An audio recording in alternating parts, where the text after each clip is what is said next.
yang terakhir, menurut Al-Fakir paling penting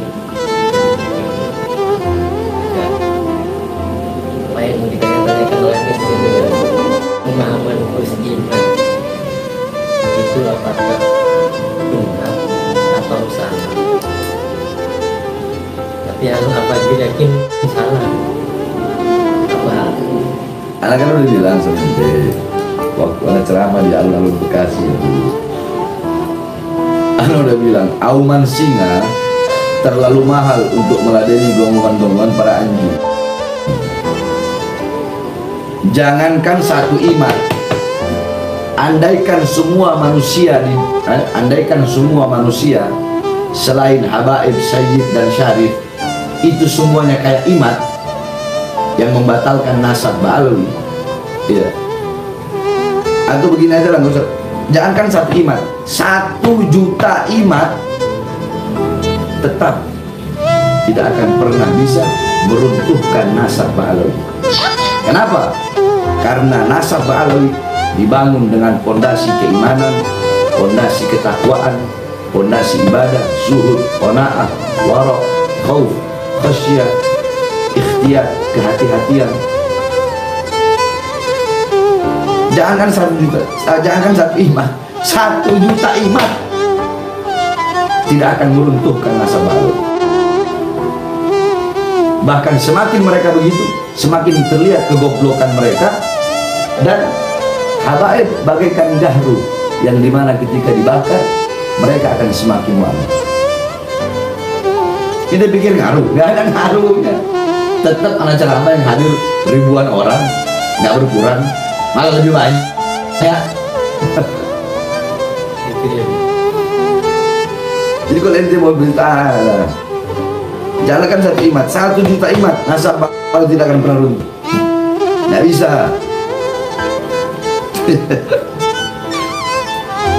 Pakai kitab sejarah Mubarokah. Kalau mau jelas itu panjang lebar. Nanti insya Allah itu kan anak-anak santri lagi bikin kitab itu Ad-Durratul Matin. Ad-Durratul Matin, Ad-Durratul Matin fi Talib Risalah Imamuddin. Tinggal tunggu kitabnya aja. Dan walaupun kitab itu keluar, mereka nggak bakal taslim. Walaupun kita udah kasih adillah, kita udah memberikan dalil-dalil. Kalau mau bilang tesis ilmiah, nggak ada tesis ilmiah kayak begini, nggak ada tesis ilmiah, bukan tesis ilmiah, tesis ilmiah itu pendapatnya dia aja, bukan tesis ilmiah nggak kayak begitu. Itu pendapatnya dia dan haknya dia. Dan kita orang habaib, mau orang percaya silahkan, enggak juga silahkan. Yang percaya habaib cucu Nabi, kita orang habaib enggak untung. Yang enggak percaya juga, kita orang enggak rugi. Jadi silahkan, kembali hak masing-masing. Semua orang punya hak. Mereka mau percaya boleh, enggak juga boleh. Mau cinta boleh, mau benci juga boleh. Silahkan, enggak ada masalah. Tapi yang kita harus ingat satu, kalau kita mau tanyakan tentang imat, jangankan 1 imat, 1 juta imat tidak akan bisa meruntuhkan nasab ba'alawi. Karena imat ini kan manusia paling jago, ulama paling hebat sedunia ini. Ngalah-ngalahin Ibnu Hajar, Al-Haytami, semua ulama disalahin dia. Ulama dari zaman dulu sampai zaman sekarang ini tidak ada ulama yang membatalkan nasab ba'alawi, kecuali Wahabi ya, ulama Wahabi. Nah mungkin imat Wahabi kali dia. Perlu dipertanyakan Ahlus Sunnah wal Jamaahnya tuh, akidah Asy'ari Maturidinya perlu dipertanyakan itu. Ngaku-ngaku NU lagi. Akhirnya apa? Pecah belah. Dulu adem ayem, enggak ada. Jadi intinya mereka ini NU ini kan organisasi terbesar bahkan di dunia, organisasi Islam terbesar. Jadi cara untuk memecah belah Islam harus dari NU. Bagaimana caranya? Sesama kiai-kiai NU dibenturkan. Sehingga ada kiai yang pro KNU, yang pro ke Imat, ada yang kontra ke Imat. Tapi lebih banyak kontranya. Karena KNU ini orang-orang alim semua. Orang-orang alim, bukan orang bodoh. Beliau-beliau orang-orang alim, ar-rasikhuna fil ilm. Imat siapa? Sanad ilmuannya kemana? Nggak jelas itu. Coba ayo sanad ilmunya kemana? Nyambung nggak dengan Rasulullah? Dan dia siapa? Ahli nasab. Dia nasabah.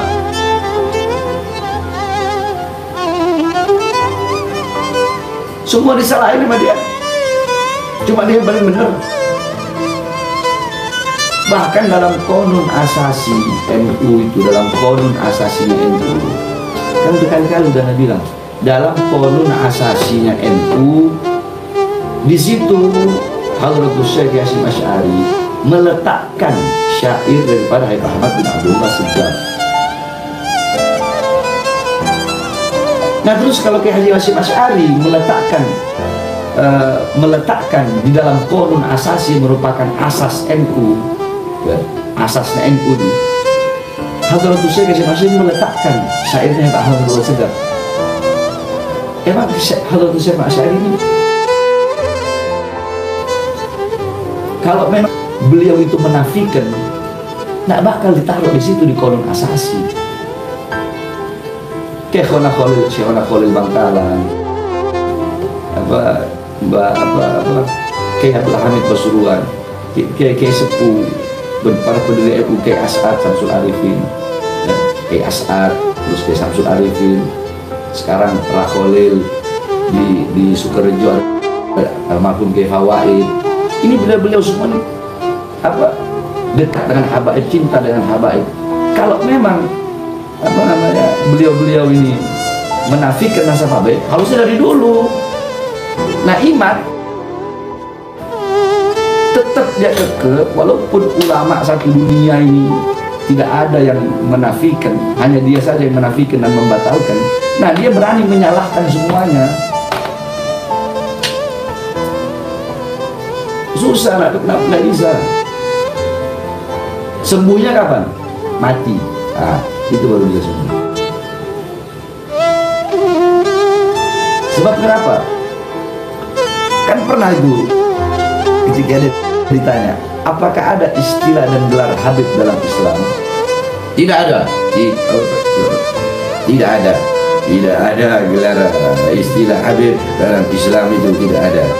Yang ada gelar Habib itu adalah orang-orang Yahudi yang mengatakan bahwasanya nahnu abna Allah wa hibba, kami adalah anak-anaknya Allah dan Habib-Habibnya Allah. Dari jawaban itu udah ketahuan, jawaban bukan jawaban insaf, bukan jawaban tawassut, bukan jawaban tawazzun. Ini kan pertanyaannya kan pertanyaan umum. Apakah ada istilah Habib dalam Islam? Kalau dia orang berilmu, harusnya bukan jawaban seperti itu. Lihat dong dalam hadis di hadis yang bunyinya habata alayya Jibril, habata alayya Jibril, faqala Jibril ya Muhammad, inna Allah yuqri'uka salam, faqala ya habibi, inni kasautu wajhi, inni kasautu husna wajhi Yusuf binuril kursi, wa kasautu wajhika, wa kasautu husna wajhika binuril arsy. Di situ Allah menyebut nama Nabi Muhammad yang disebutkan apa? Habib. Kok bisa dibilang nggak ada istilah Habib dalam Islam? Hadis kedua, hadis kedua, habata alayya malaikal arba, Jibril, Mikail, Israfil. Faqala Jibril, ya Habibi. Jibril berkata kepada Rasulullah, ya Habibi, Habib. Walaupun Habib di situ bukan keturunan Rasulullah SAW. Karena pertanyaannya apakah ada istilah Habib, bukan pertanyaannya apakah istilah Habib sebagai cucu Ubaidillah, Imam Ubaidillah itu ada dalam Islam. Nah, tapi pertanyaannya begitu. Ini kan pertanyaannya nggak begitu. Jadi udah jelas bahwasanya semua itu diawali kalau anak berkeyakinan, ya, Ana berkeyakinan seorang, oh dia punya hak dong memiliki keyakinan sebagaimana dia aja berkeyakinan begitu. Kalau ana berkeyakinan semua itu diawali dengan dari hasad, hasud, dari kebencian, hasud, buhud. Inna awwala ma'asyatin fis sama' al-hasad wa awwala ma'asyatin fil arad al-hasad. Orang kalau hasud itu susah, nggak bisa. Sembuhnya nanti kalau udah mati ya baru sembuh. Jadi kalau ente nanya itu, anak kalau mau panjang lebar lalu jangankan satu iman, ingat kata-kata, jangankan satu iman, 1 juta iman, nasab ba'alawi kita akan berlalu.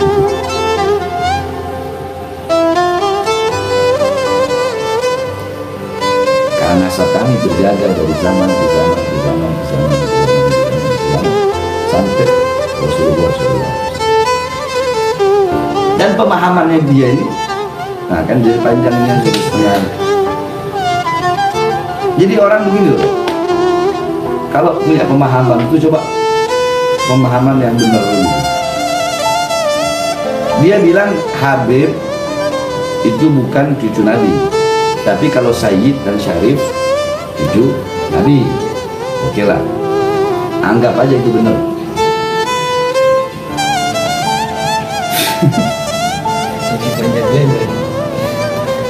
Itu tahu Mufti Mekah, ya, Mufti Mekah itu ada namanya Sayyid Muhammad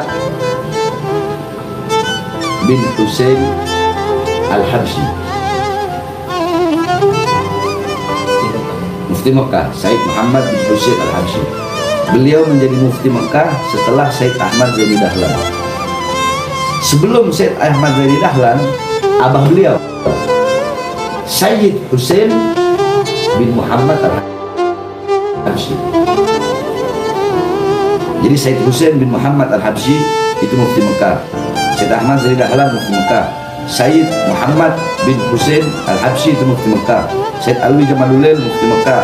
Sayyid Ahmad As-Segaf Mufti Mekah. Nah, jangan lihat Sayyidnya dulu, lihat famnya, marganya.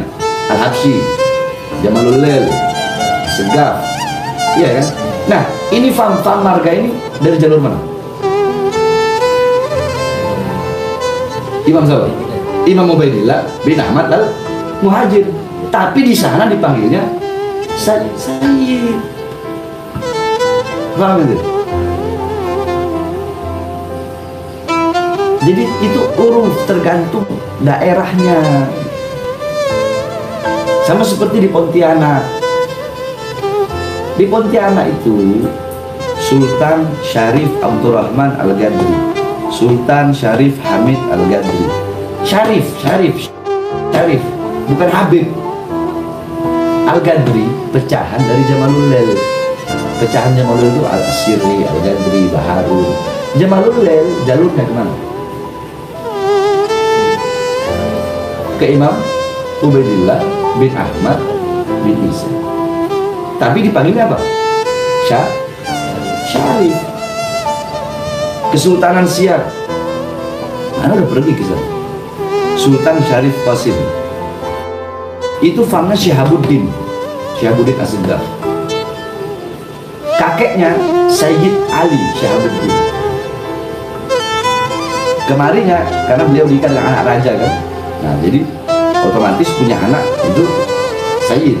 Ketika jadi sultan, Sayyid Syarif ini, Sayyid Syarif ini, Sayyid Syarif ini sampai Sultan Sayyid Syarif Qasim yang jadi nama bandara di sana. Syihabuddin As-Segaf. Syihabuddin As-Segaf dari mana? Dari mana? Imam Ubaidillah. Tadi dipanggilnya apa? Sayyid sama Syarif. Sudah kalau faham pemikiran sempit itu susah, dan susah kalau orang yang tidak mau menerima kebenaran, dan susah kalau orang yang menganggap dirinya bahkan lebih pintar dari ulama-ulama kita terdahulu.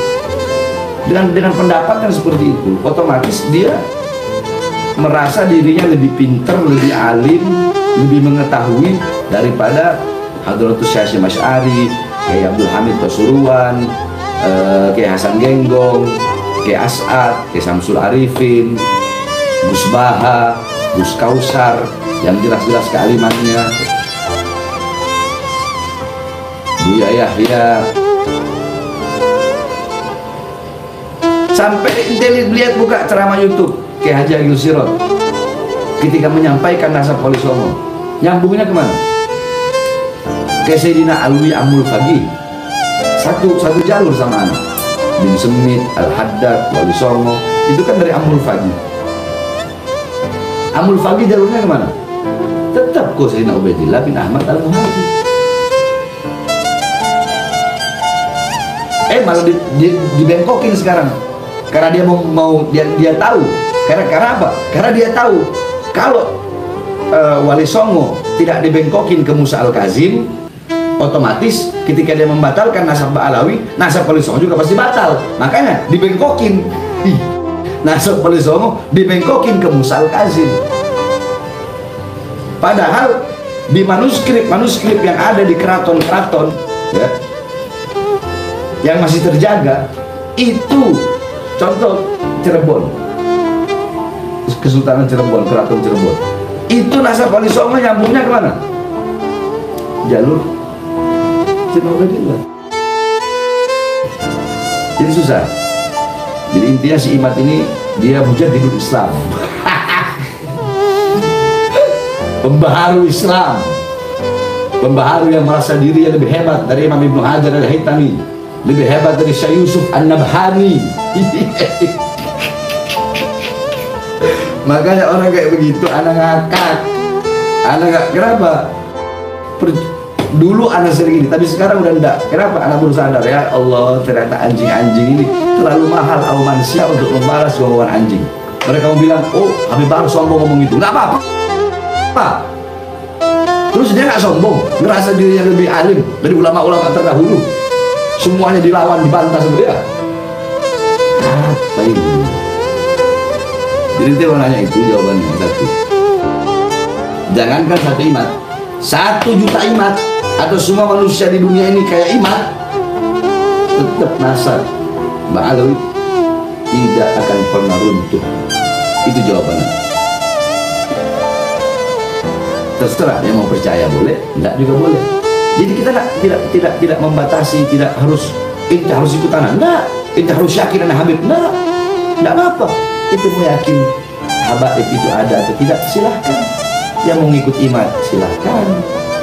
Yang mau ngikut Hadratus Syekh Hasyim Asy'ari, yang mau ngikut Kiai Abdul Hamid Pasuruan, yang mau ngikut Kiai As'ad, yang mau ngikut Kiai Samsul Arifin, yang mau ngikut Syekh Nawawi Al-Bantani, silahkan. Nanti mau pilih Imad yang anak kemarin sore, ya, kayaknya ya, copy paste Google itu yang kayaknya dari luar hati. Karena tidak ada ulama-ulama Ahlussunnah wal Jamaah yang membatalkan nasab Ba'alawi kecuali Wahabi, ya kan? Nah, ya udah begitu. Itu terserah mau pilih mana, mau pilih Imad atau mau pilih ulama-ulama terdahulu yang sitqo, yang wali. Siapa yang aku sebutin tadi? Hadratus Syekh Hasyim Asy'ari, Kiai Abdul Hamid Pasuruan, Kiai As'ad, Kiai Samsul Arifin, Kiai Hasan Genggong dan lain-lain. Allahyarham Kiai Maimun Zubair, anak-anak beliau.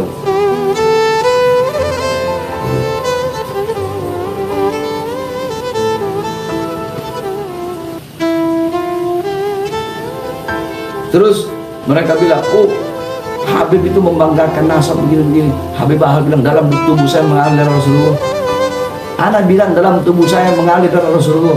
Terus ketika Imad CS ngomong dalam tubuh kami mengalir darah inilah Prabu Siliwangi. Terus itu gak sombong namanya. Padahal makanya kalau ceramah itu jangan dipotong-potong.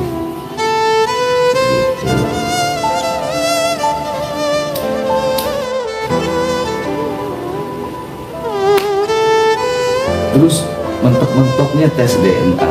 Ya Allah, kan anu udah bilang Darul Ifta Darul Ifta yang ada di Qatar, Darul Ifta yang ada di Mesir, kemudian yang ada di mana lagi beberapa itu, mereka melarang isbat nasab jauh melalui tes DNA. Kecuali begini, anak mau tes DNA, kecuali ada perempuan datang bawa anak,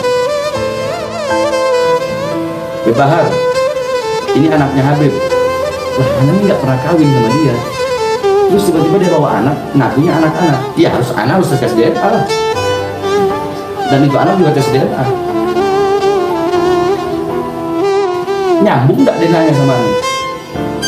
Tapi kalau penetapan isbat nasab yang jauh, itu ulama-ulama yang nasabah ini, bahkan para yang mengeluarkan fatwa-fatwa seperti tadi yang disebutkan itu Darul Ifta yang di mana yang di Qatar, kemudian di mana ada beberapa itu melarang untuk mengisbat nasab jauh melalui tes. Sama seperti begini contoh, ini kan Ustaz yang ngerti makhlukatus zina atau waladus zina atau waladus zina, anak zina.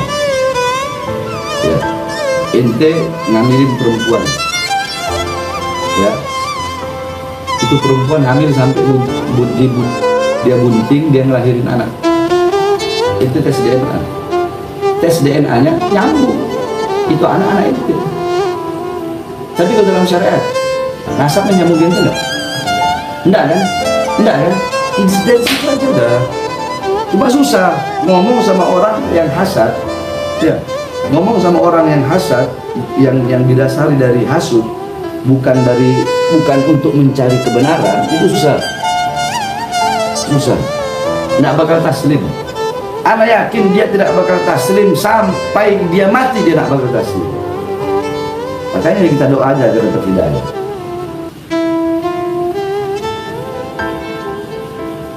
Kalau mau bilang benci, enggak. Anda nggak benci, ngapain Anda harus benci?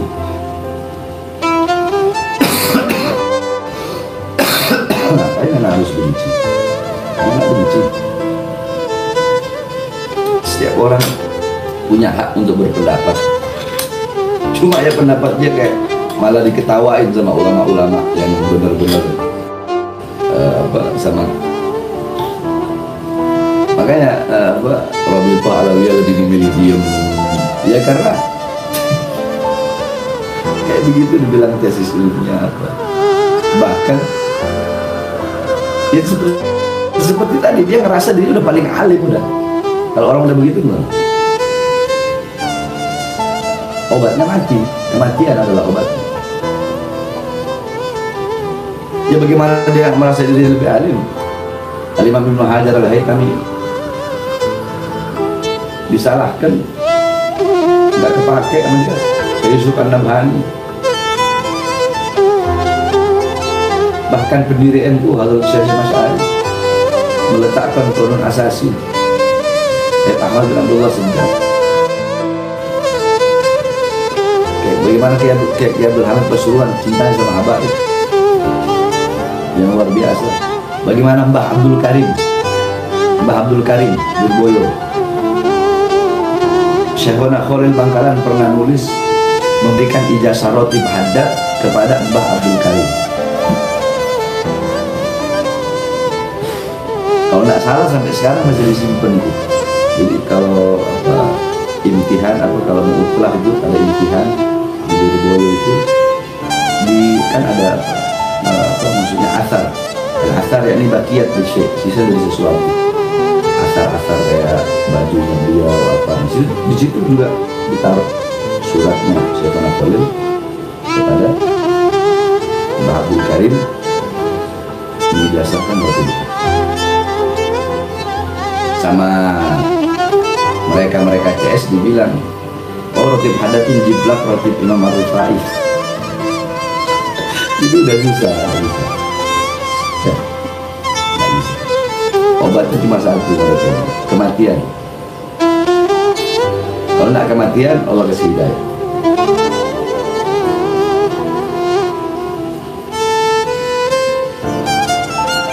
Karena udah merasa dirinya paling hebat. Kalau anak kan enggak. Ketika salah, oh ya anak salah.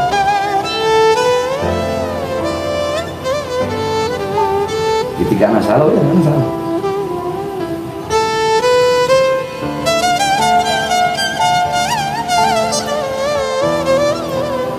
Pintar dipakai pancing-pancing pertanyaan terakhir. Jadi nanti ada sesuatu yang akan untuk mengkontak. Udah banyak sebenarnya. Seperti kemarin itu Mustasyar NU Kiai Haji Miftahul Akhyar, Ketua PBNU juga Kiai Khalil Yakut ya. Kiai Khalil Yakut juga udah bilang. Percuma dibantah semua sama dia. Dia paling pinter. Dia ini paling pinter udah. Terus ada Kiai siapa lagi dia, Masya Allah tuh. Kiai siapa? Anak kan tak pernah lihat begitu cuma ada satu Kiai juga, aku pengurus NU. Intinya NU ini mau diobok-obok sama dia. Karena organisasi terbesar itu NU. Kalau NU udah terpecah belah, gampang mereka memecah belah Islam di Indonesia.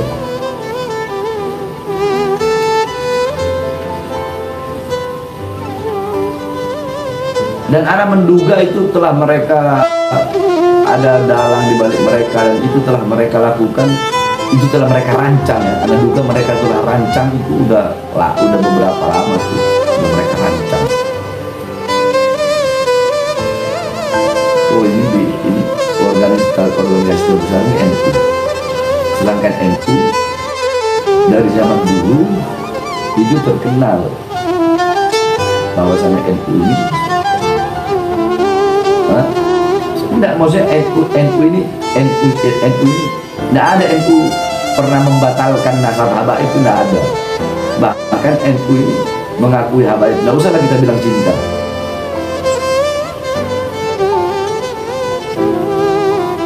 Kalau memang NU membatalkan, kenapa dari zaman dulu?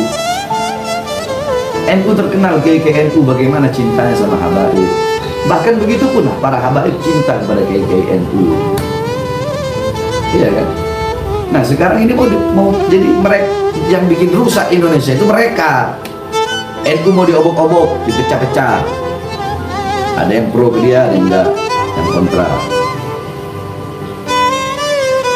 Terus dibikin istilah pribumi, non pribumi. Rakyat dipecah belah lagi.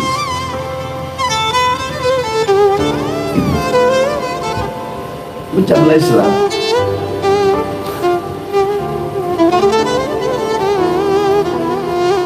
Makanya yang harusnya dipertanyakan itu, mereka bilang kan habaib tes DNA-nya Yahudi.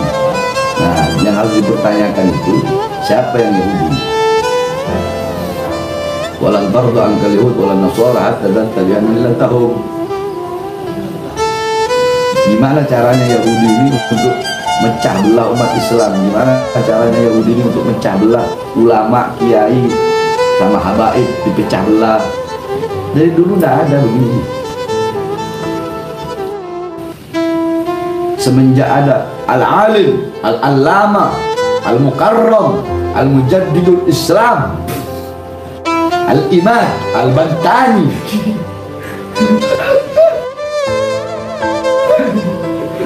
entes ya anak bilang nggak mau bahas itu. Kan udah bilang auman singa terlalu mahal, balas gomongan anjing. Itu pakai bahas-bahas itu.